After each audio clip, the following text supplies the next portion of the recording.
Welcome to another episode of our Secure Dental Podcast, where we bring in many bright talents from our dental industry. Today, we have a very, very special treat.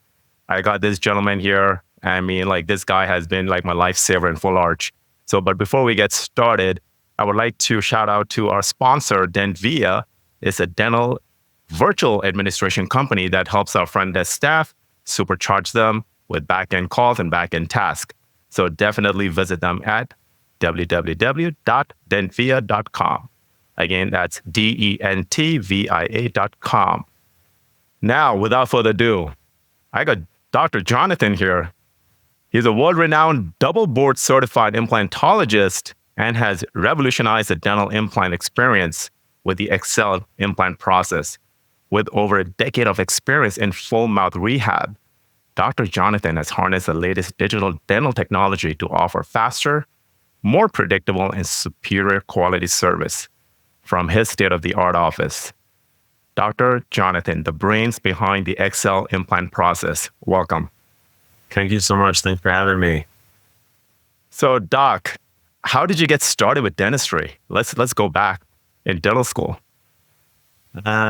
So it's actually quite interesting. You know, a lot of people, they go into these fields because they have some sort of experience when they were young. You know, so they say maybe you go to the army, you go to the police, you become a police officer maybe because you were bullied or something. I would think maybe you become an MD because, you know, you had somebody in your family maybe was sick, or you had some experience at the doctor that decided that you wanted to do something about medicine.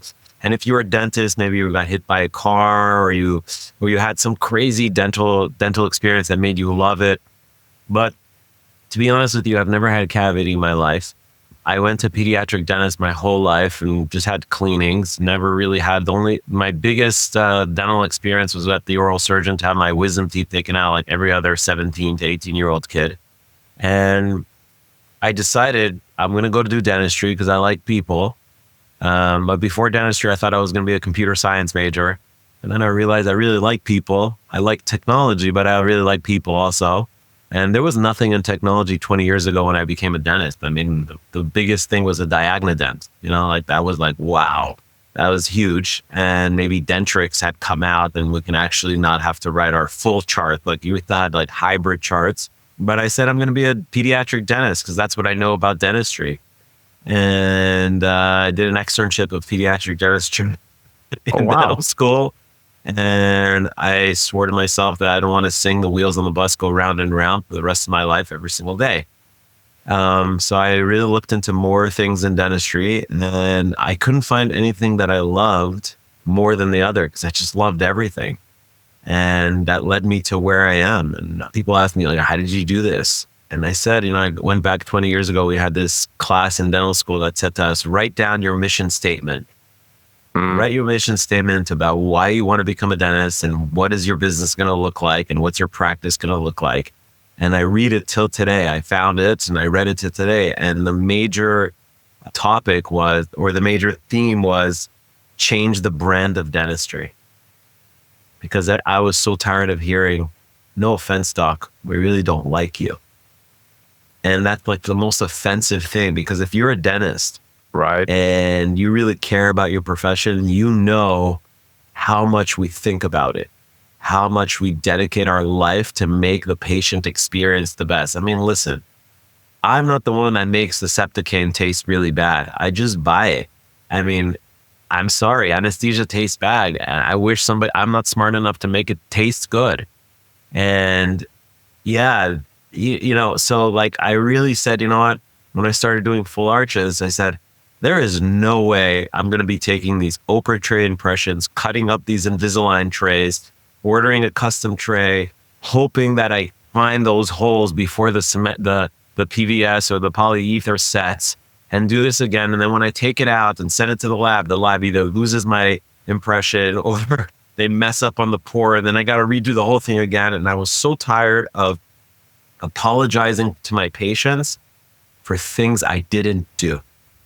And that drove me nuts. On the other side, I felt kind of a hypocrite when I put in a beautiful restoration and I didn't make it. It was only my lab technician. And I'm like, yeah, I'm great. Take a look. It's like when doctors show their case and they show the before and the after. I'm like, the before, your staff probably took the picture, and the after, your lab technician did. So what did you really do? You cut the tooth a bit. You took an impression. I mean, it's kind of hypocritical. And I was like, wow. And I don't have a problem with those before and afters, but like, if you didn't do it, like, tag your lab. The guy or the gal worked really, really hard. Tag them. Give them the credit. Man, I They'll love take it that. up. Like, I love the statement. it's like, it's crazy. So as you guys know, like, I'm the surgeon, I'm the restorative dentist, and I'm the lab technician. I'm the guy that runs the mill. I'm the guy that sinters it. I'm the guy that does a lot of it, and if not all of it. And I don't know. I guess I sleep better at night. No, that's an excellent statement because, a lot of these before and after, and I think you're the only person who called out that shot. So I love it, man. I love it. So after graduation, did you guys go right to, your own practice? Did you work as an associate? What was the process like for you? So, like I told you, I had nothing that I wanted to only do. So my dream was always to be a periodontist and a prosthodontist. And I applied to perio-pros at Penn, where I went to undergrad. And they accepted 2 people, and I was one of them that they accepted. And they had changed the dean, and that was the year that all graduate funding was gone. So I went to Penn. I wouldn't have a scholarship. I paid for 4 years of dental school, and perio-pros was another 4 years. And I said to myself, oh my God, if I go for another 4 years of perio-pros, even though I was recruited from the day that I started to do this, I said, my God, I'm going to finish with $500,000 in debt then, which is almost $1 million today, probably. Easy. And I said, well, I can't do that. I tried to speak to the dean. There was a new dean from Harvard. She said to me, oh, you want a scholarship? No problem. Just dedicate 7 more years of your life after school here. I'm like, 4 years of dental school, 4 years of perio-pros, and 7 years of academic teaching. I'm not going to do this. So I started looking for other programs, and Florida was the first and only pros program in the country that allowed prosthodontists to place implants. Now they have to place implants, all pros residencies, to be able to graduate, but it was the first one. So and they offered me a full scholarship. I got to school, and the implant director was fired, the pros director was fired, and my scholarship vanished.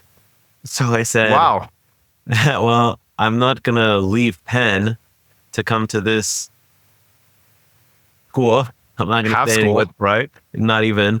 And I stayed there for 6 months. I was married. I had a kid, and I said, I'm out of here. I went and I did a part-time implant residency with Dr. Miller at the Atlantic Coast Dental Research Clinic. I did that for about a year. And that was really like, it was so little. People think they take maxi courses and they're going to be implantologists. I mean, you got to practice. So once I left there, I was working in Florida. I worked for 7 or 8, what you guys call DSOs today, or DMOs. Mm-hmm.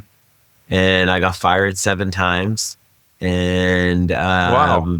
And I got fired 7 times, not because my dentistry was bad, was because I didn't want to do bad dentistry. And I'll never forget, on the last day of my job, the head of the DSO said to me, Jonathan, just shut the F up and do what I tell you to do. And I said to him, I'm really sorry, but I worked really hard for my license, and I'm not going to use some lab technician who does this in his garage, and I don't know what the hell they're doing or how they're coming, and I'm not proud to put this in people's mouth. And a high-end lab for a DSO then was Glidewell. Like, they're like, you cannot use Glidewell, too expensive. And that was $99 then. And I said, this is enough. Well, it was 2 years after dental school. I probably had like $30 to my name. Maybe. Wow. Maybe. Plus my dental school debt and everything. And I was like, I told my wife, I said, I don't understand. I went to the best school in the world. I have nothing. I have all of this skill that I learned, and I can't do it. And we decided to, one day I decided to open the New York Times, that's how you found a job. And I found a practice in New York, New Jersey, actually. And I said, let's go. I bought it, sight unseen. I lost 40% of the practice within the first 3 months. What was that? Nobody likes to do nice dentistry. They like when you buy a practice from a dentist who just patched everything or just watched Right. everything, and then you come in, do digital x-rays, redo the office, redo everything, and start diagnosing all this dentistry. People that just want you to diagnose what their insurance covers, they don't like it. And when you don't have the communication skill, especially when you come out as a dentist, you think that you're talking to teeth. You need to talk to people. Wow, that's huge, man. That's huge. This thing, what you just said, I think that's going to help so many people. Yeah, like when you come out, you're trained by people that can't do most of the time. Most of the dental professors, unless they're passing through or doing this for fun because they've already been successful, most of them are just there because they're stuck there, and they don't teach you how to talk to people. Or you're just so busy in dental school, you don't learn how to talk to people. And you talk to teeth, and you start saying, well, you know, the occlusion and the curva Spee and the curva Wilson and the non-balancing occlusion and the non-balancing contacts and the protrusive movement, and the patients are saying, well, what are you even saying? And you know, my big thing is when I talk to other people in other professions, they start to talk to me about this, and I say, listen, man, I'm a dentist. I don't know anything else. Explain it to me again, because if you want my money, I better understand it. And if I don't understand it, you're not getting it. Love it. And they get very frustrated. People get very frustrated in other industries because, like, what do you mean you're so difficult? I'm like, you tell me, why does my HVAC need to be replaced if it's working? Tell me why. And I'm having my HVAC replaced right now in my office. Why? And people think that, you know, they start saying, hey, heat transducer and the blower and I'm like, I don't know what any of that means.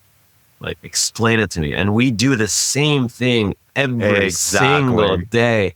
Like, you do not have to read your consent form to the patient. You need to talk to them as if they were your brother, they were your sister, they were your mother, they were your father, and talk to them like a human being. That's all people want. It's the most vulnerable thing to sit in a chair. You know, they're not sitting in a chair like this. They're sitting in a chair like this. Exactly. You know? And it's so vulnerable, and you're just like, you expect them to say yes to you. And getting back to, I lost 30 to 40% of my practice that I purchased, and the history was from there. Like they say, you know, before something great happens, everything has to fall apart. Would you say that was like your bottom part of your life? Like, you know, you lost everything, you were married.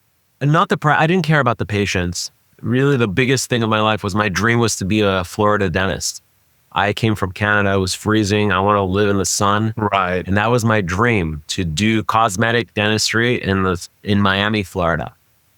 And I had all of this skill, and I worked so hard to be the best at what I thought I was.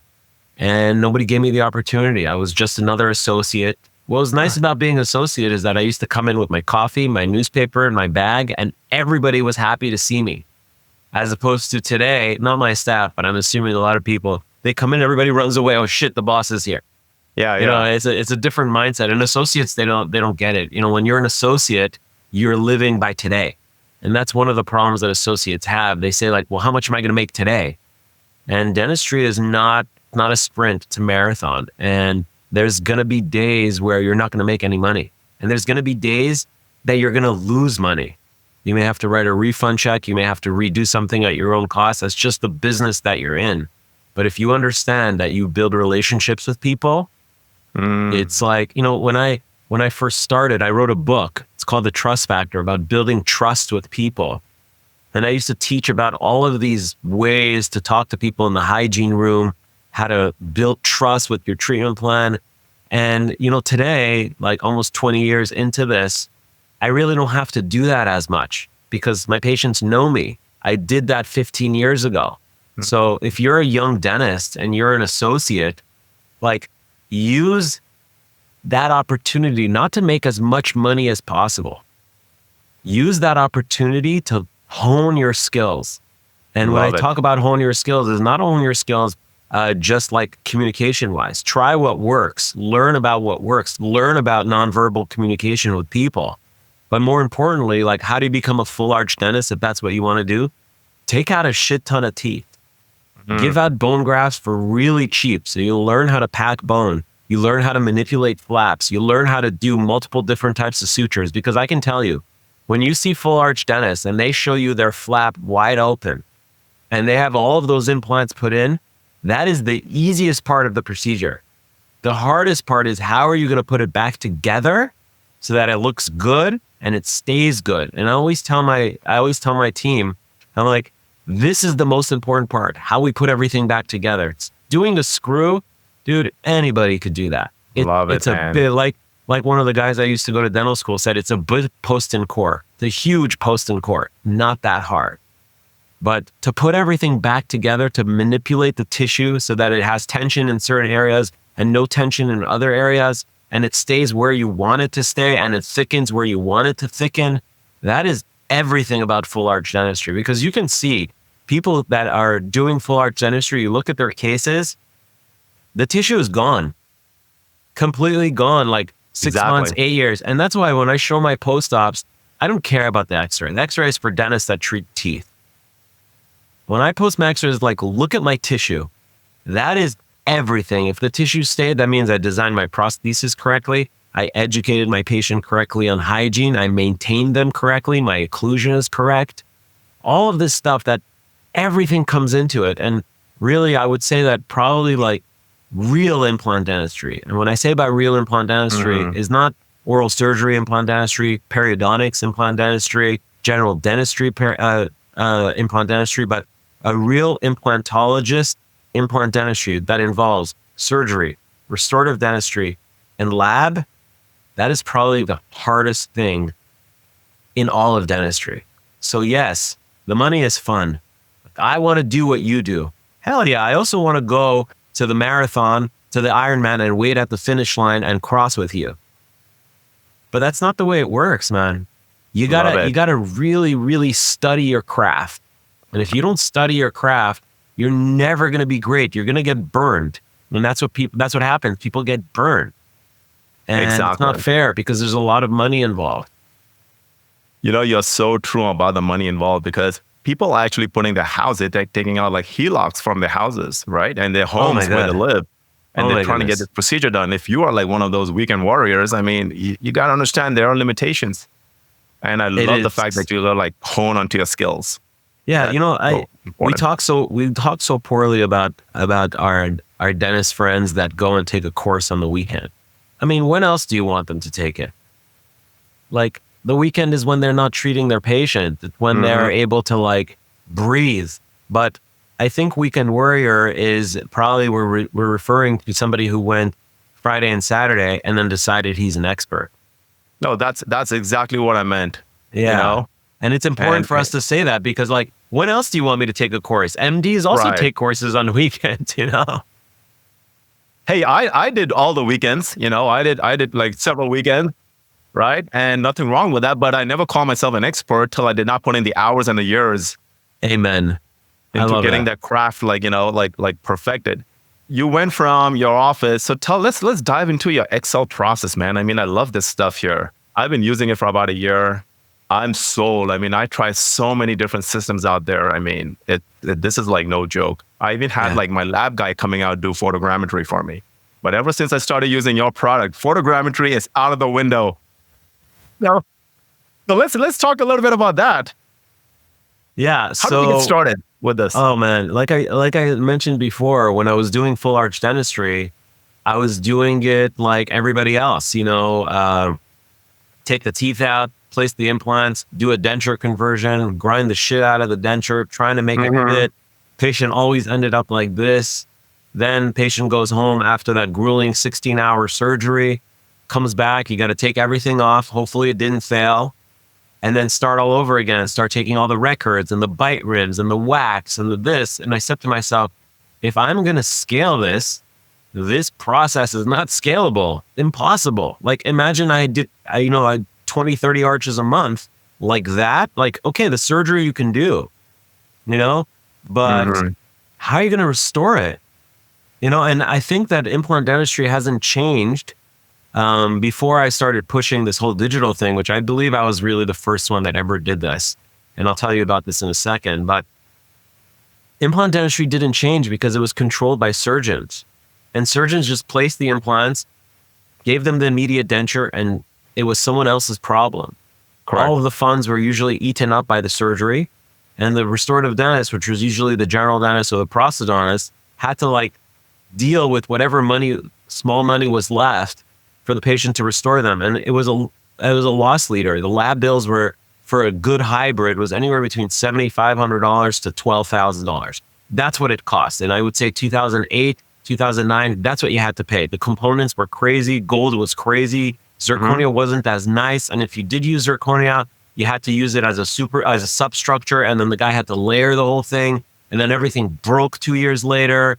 And it was just like, this is not fun. Like, I'm just going to do scaling and replating a single crown with my CEREC, and I'm going to call it a day. Like, I don't need the stress in my life, but I loved it. I loved doing it. So I said to myself, enough. I need to figure this out.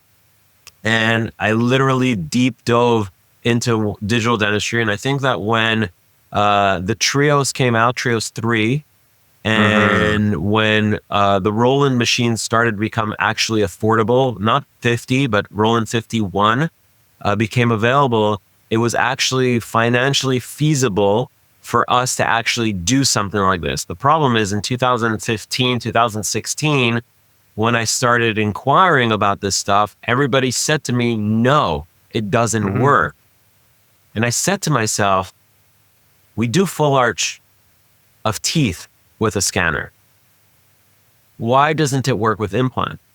And the literature continuously, even to today, or even the people that have photogrammetry will say it is not possible.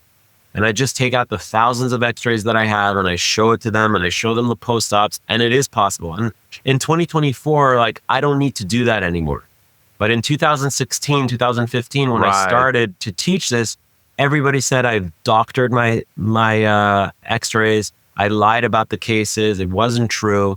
And it was just like, as I started amassing the cases, people started saying, whoa. So the first thing I started doing was, how am I going to acquire the data correctly? It wasn't even about manufacturing or designing yet. I needed to master how do I acquire it? And I started studying what was wrong with the intraoral scanner. And to today, what's wrong with the intraoral scanner? I solved that problem. Then I went into the manufacturing because I wasn't really interested in design. And design was like, I felt like it was root canals. If you don't do it every single day, you don't spend the time. And it was too cheap to outsource. Even to today, it's just so cheap to outsource it. So I started doing manufacturing because manufacturing was the bottleneck that stopped me. When you send it to the lab, they used to say to you, it's going to be ready in 2 weeks. And when I started visiting labs, I'd never been inside a lab. And what you realize that happens in a lab is they have these little bins and they're stacked up one next to each other. And say today is Friday and the due date is Sunday. It hasn't been, it's been sitting there for about 12 days and they work on it on the last 2 days. And I said, well, why are you making me wait 2 weeks? Why can't I just schedule it correctly so that it takes you because it really only takes you 2 days to do it. Because I used to think that they worked on my case for 2 weeks straight. And I'm like, how are they making any money? Like 2 weeks, they're charging me $100 a crown, doesn't make any sense. And then I started realizing how labs are. They don't have a good management system. That's why it takes them 2 weeks to do it, especially smaller labs. So I started looking into manufacturing. I said, well, if I can buy a mill at that, because when I started, the mills used to cost $500,000 and they were massive, probably the size of this office that I'm sitting in today. And I'm like, most dental offices don't have room. Most dental offices, I would assume, I haven't been in a lot of dental offices, but probably 1,000, 1,200 square feet, I would say, an average dental office, right? If you're like in the middle of nowhere, real estate is free. You can have $1 million, if you're in Manhattan, you work like this. Right. Anyhow, so I started getting into manufacturing. That was pretty eye-opening because I thought I had a CEREC and I knew how to manufacture, which is not true. So I really started studying this, and manufacturing and milling is really something that it's a craft, it's an art. And even as much as just last night, we figured something else out about to make the workflow even easier for people. And this is like I told you before we got on the air, like yesterday was like massive eye-opening, like so many breakthroughs that came through in milling, design, acquisition, like crazy stuff that I'm going to be showing in August at Full Arch Raw, that was like, wow. And I'm like, I can't believe I was doing it the other way this whole time. And I know if I didn't figure out, nobody's figuring it out, because I work with people all the time and they have no idea to this day. Everybody's just like taking little pieces, and they're not weekend warriors. You know what they are? Social media warriors. They look on the internet, they see a picture, they see a video, and they think they know it. Like I told somebody, you need to come to my course in August. He said, oh, I'm really busy. I have this, I have that. In the meantime, doesn't know how to mill, doesn't know how to acquire, doesn't really. He goes, well, in the meantime, I'll just be looking at the stuff you pump out on social media. I'm like, dude, the stuff I show on social media is not even less than 1% of what I'm doing. And it's done for a reason. Why would I show you everything? It's bad for business. You know? So anyhow, so I started doing manufacturing, and we cracked that code. And then we started, and just lately I started doing designing to crack that code. And when I cracked that code, it's not about learning how to do it. It's learning about how to do it efficiently. Because, you know, at the end of the day, I'd rather be doing podcasts with you. I'd rather be on Google. I'd rather be on playing basketball with my son. I'd rather be swimming. I'd rather be doing something else other than standing in front of a computer doing this. But if I can do it really, really quickly and really, really efficiently and really, really well, why wouldn't I take that on? Exactly. So your manufacturing, what made you start with that, man? I mean, like, you know, like a lot of dentists, they'll be like, hey, I can just give it to my lab, or I can just order it from here. Like, what was the thought process behind you with saying, hey, I want to manufacture this thing here, and I don't want a third party doing it? I would say that I don't know if the word paranoid is, but I have this fear that one day everything's going to be taken away. And I feel that if I'm not prepared for disaster will eat me alive. And in my career, I've had a lot of disasters, to the point where I almost lost my whole career when I injured my arm, where I defied all odds, and I wasn't supposed to operate for 6 months to a year. I was operating in 3 weeks because I took my health in my own hand. And in terms of manufacturing specifically, when COVID hit, and I had 90 days where I could not produce $1 in my practice, yet I had all of these full arches that I had started that were timed to be restored. Now, if I have 20 arches that need to be restored, 20 arches that take $5,000 an arch. Do the math, $100K, right? Yeah, $100K. Right. And that's each month. That's $300,000 that I would have had to come up with out of my operating account when the practice is not making any money to restore these patients. And if I hadn't set up myself to be able to manufacture this on my own, with my own time, which all I had was time during COVID, who knows if I would still be open? Who knows if I would have the savings that I had? Who knows if I would have had what I had? Who knows? Because, you know, dentistry is almost like a restaurant business. If you don't plan correctly, you could be done in a month. If you don't have the reserves to be able to be there, and in full arch dentistry, it's not like general dentistry where you'll just keep cranking the single crowns. You could have a CEREC. You can outsource the crown to China for like, I don't know, $20, $10 and still survive. Right. But when you're in full arch game, like there's no laboratory that's not going to do this for like less than $3,000 that you would be proud of putting this in the mouth, right? An average 5,000, a good one, 10,000. Like that's just what it costs. Now you have no income and you owe these people these restorations and that money is gone. What are you doing? So I felt that was the first thing. And the other thing is that I really enjoy it. Like I told you in the beginning, I felt like a hypocrite when I put it into people's mouth. And it wasn't me that did it. Because the patients don't know that there's a lab technician behind it. They're like, when they think the lab, they think it's a room in your office. They think it's all you. And when they said, oh my God, Dr. John, you did such a good job. They never say that when they look at the x-rays of my implants, or they look at the margins of my crowns, because that's really what means we did a good job. Our impression was right. Our placement was correct. But they don't look at the thickness of our tissue. They don't look at the occlusion. They don't know any of this stuff. They just look at the aesthetics of the teeth. And I never did that.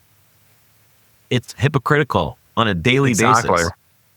So again, my dream was always to work with a lab technician in my office, but we just don't speak the same language. Dentists and lab technicians don't speak the same language on a general basis. They just don't. There's like this massive animosity. The technician's taking too much from the dentist. The dentist is making too much compared to the lab. And it's this constant battle. And I tried, man. I tried for years to get people to work. I've had in-house lab technicians. I've had conversations with labs. They're not bad people.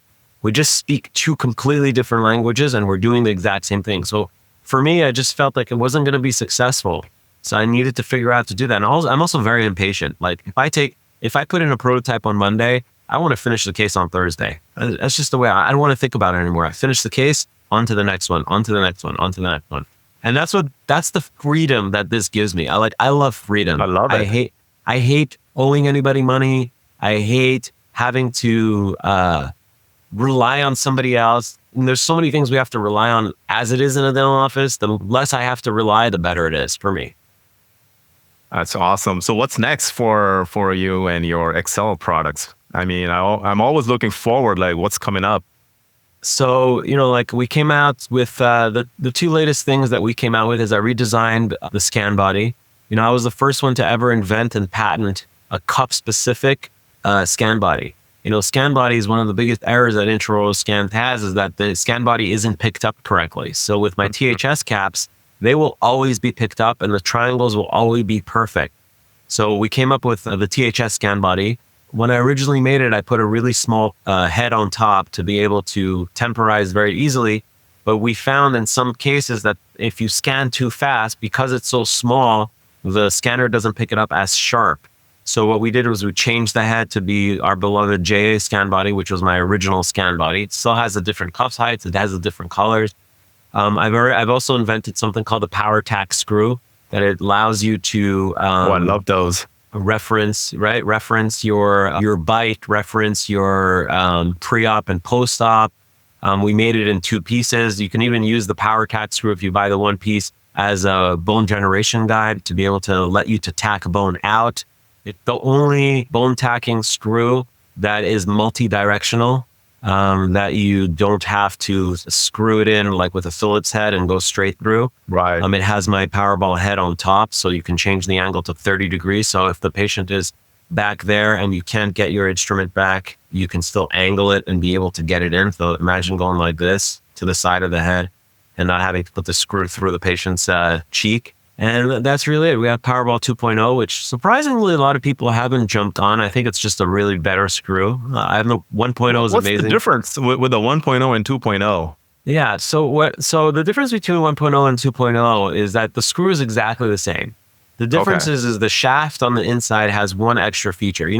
As our world is going to hell, is on fire, as I call it, money is getting very, very tight. And that it's getting tight in full arch dentistry because what's happening is the companies are investing so much money in what we call these resin materials to be able to print in-house, to be able to generate this in-house. And really, that's really led by people not having enough money to pay for full arches.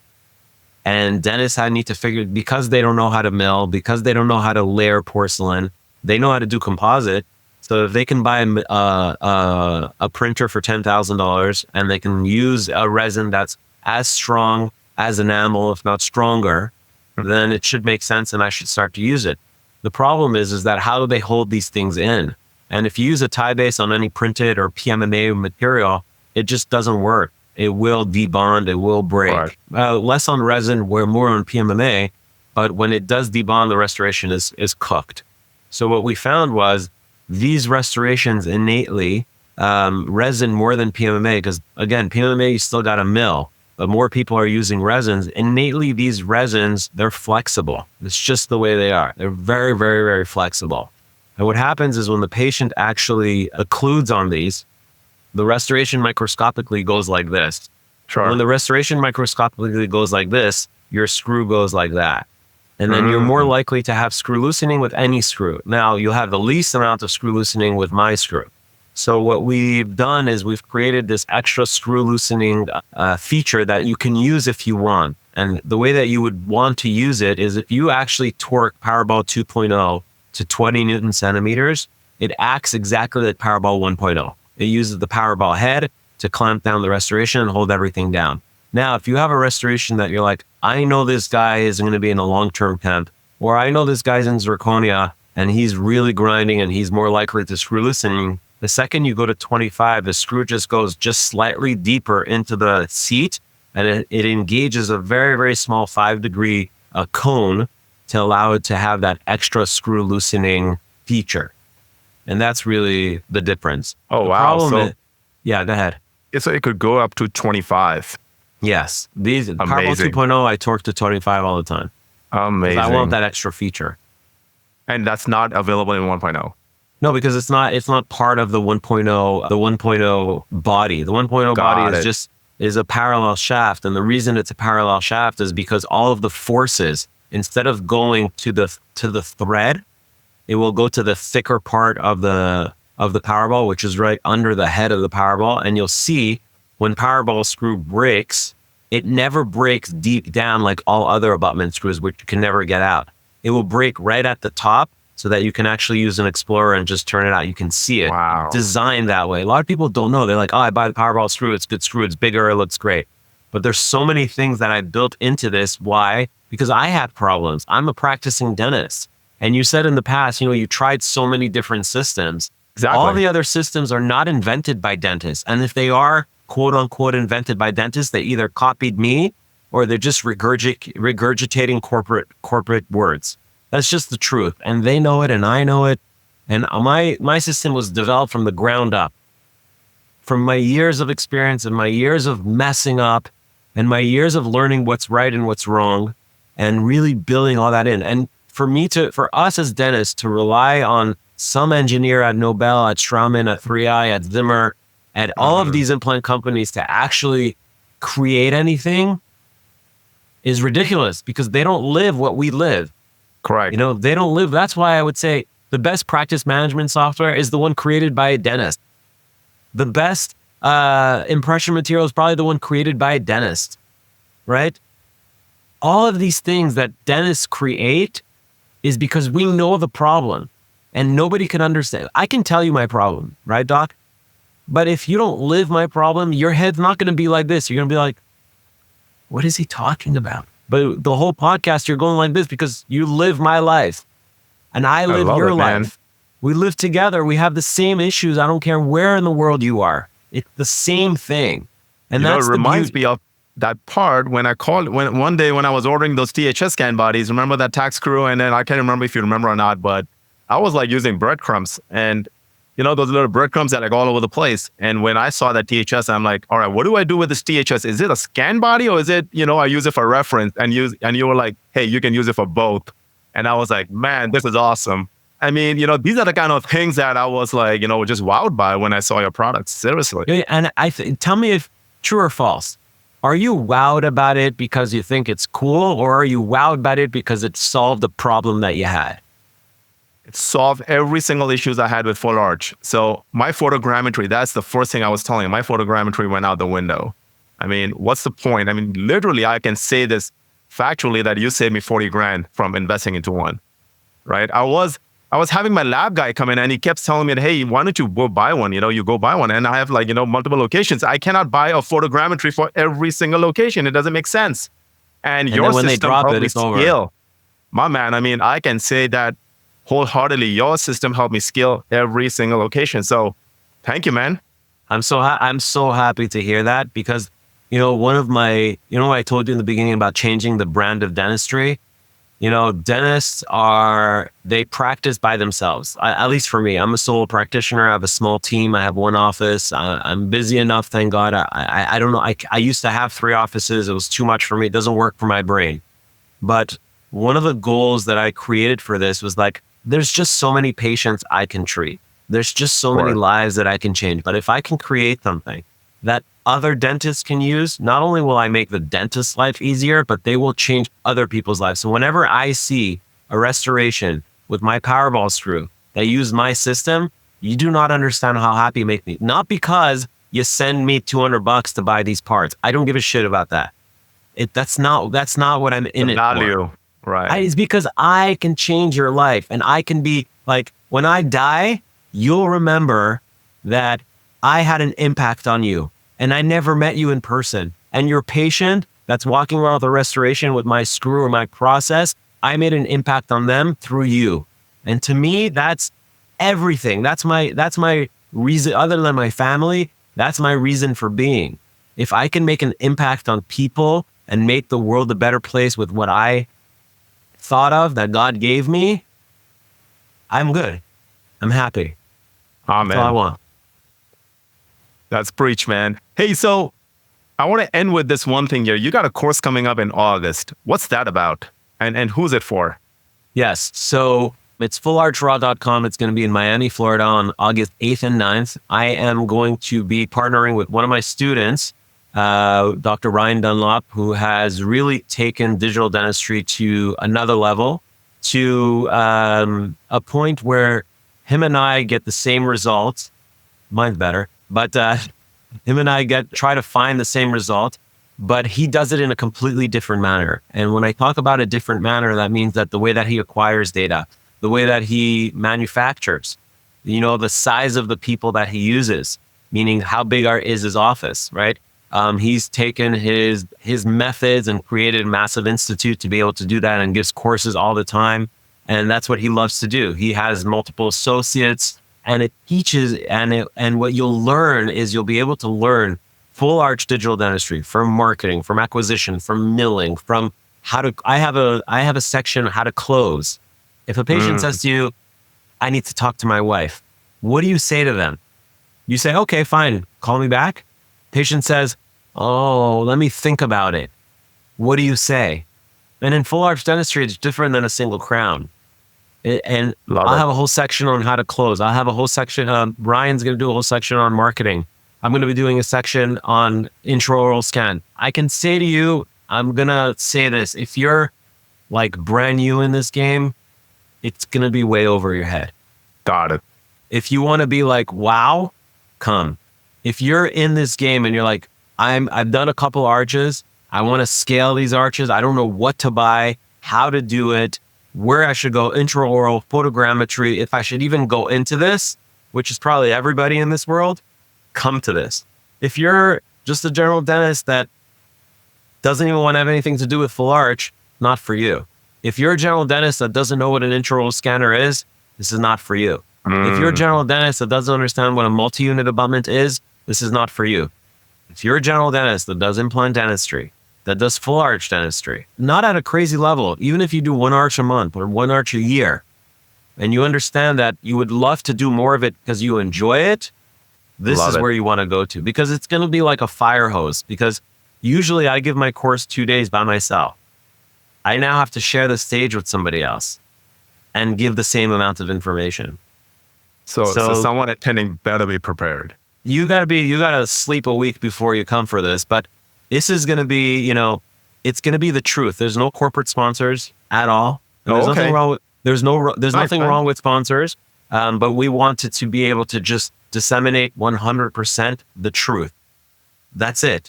Like, this is what it is. This is what we're gonna do. This is what we do. And you can ask any question. The location is unbelievable. We rented out a movie theater, super high-end movie theater with reclining seats. You're going to have your private waiter come and bring you food, unlimited popcorn, unlimited drinks. We're going to have curated. It's not going to be like slopped food. You're going to order from a menu. They're going to bring it to your seat.